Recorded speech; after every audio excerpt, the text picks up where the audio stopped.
Seorang raja memiliki 3 putri yang setiap malam selalu menghabiskan 12 pasang sepatu. Hal ini membuat sang raja bingung, karena ia tidak tahu bagaimana sepatu-sepatu itu bisa rusak tanpa putri-putrinya pergi kemanapun. Maka ia membuat pengumuman kerajaan bahwa siapapun yang bisa memecahkan misteri ini akan mendapat hadiah besar. Kabar itu sampai ke telinga seorang gembala. Ia meninggalkan domba dan kambingnya lalu langsung pergi ke istana. Ia berkata bahwa ia tahu cara menemukan kemana para putri pergi setiap malam. Raja pun senang dan mengizinkannya menjaga kamar para putri. Saat gembala itu tiba di kamar mereka, ia melepas semua barang bawaannya, menaruhnya di sudut, lalu berbaring di lantai berpura-pura tidur nyenyak. Tak lama kemudian seorang penyihir tua terbang masuk ke istana lewat jendela. Ia mengeluarkan salep lengket dari sakunya dan memberikannya kepada para putri. Putri-putri itu segera mengoleskan salep tersebut ke tubuh mereka satu sama lain. Lalu masing-masing duduk di atas sapu. Mengikuti penyihir itu, ketiga putri pun terbang keluar istana. Gembala itu menyaksikan semuanya dengan jelas. Ia mengambil sedikit salep, mengoleskannya pada alatnya, lalu ikut terbang mengejar mereka. Sama seperti para putri. Tak lama kemudian mereka melintasi kerajaan dan sampai di sebuah hutan emas. Di sana ada sebuah sumur dengan 3 piala emas di atasnya. Para putri minum air dari sumur itu dan beristirahat di sana. Diam-diam, gembala mengikuti mereka, memasukkan ketiga piala emas ke dalam tasnya, dan bahkan mematahkan satu ranting emas. Namun suara ranting yang patah membangunkan putri bungsu. Ia ketakutan,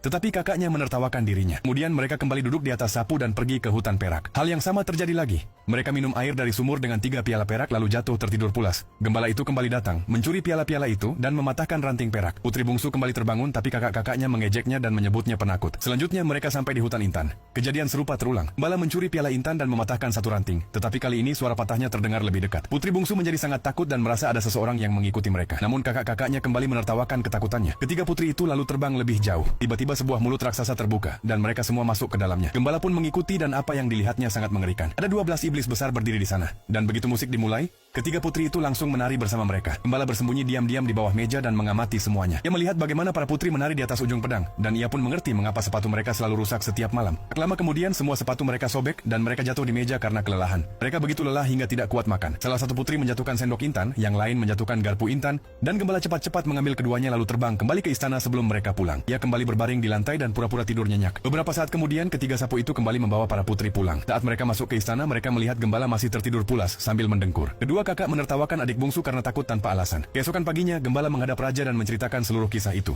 Setiap detailnya, ia bahkan menunjukkan bukti berupa ranting emas, perak, dan intan yang patah, piala-piala, serta sendok dan garpu intan. Raja terkejut karena tak pernah membayangkan bahwa putri-putrinya menari bersama iblis setiap malam. Akhirnya ia memutuskan memenjarakan 2 putri sulung dan memberikan putri bungsu kepada gembala sebagai hadiah.